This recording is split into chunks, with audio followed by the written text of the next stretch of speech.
In this video, I'll show you how you can fix the Roblox password not working.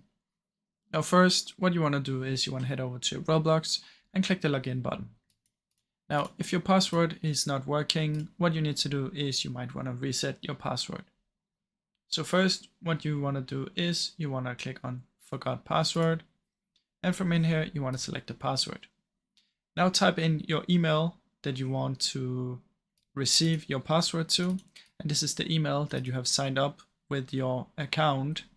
So if you use some random email, there is nothing that you can do unless you provided a phone number as well.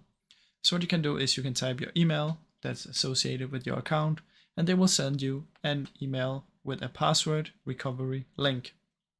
Now, if you cannot remember which email you used, you can also use your phone number.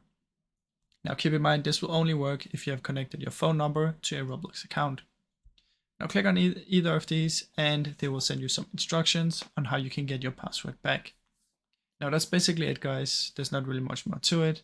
Now I really hope you enjoyed this video, and if you did, please leave a like and subscribe as it helps me out a ton. Thank you so much for watching.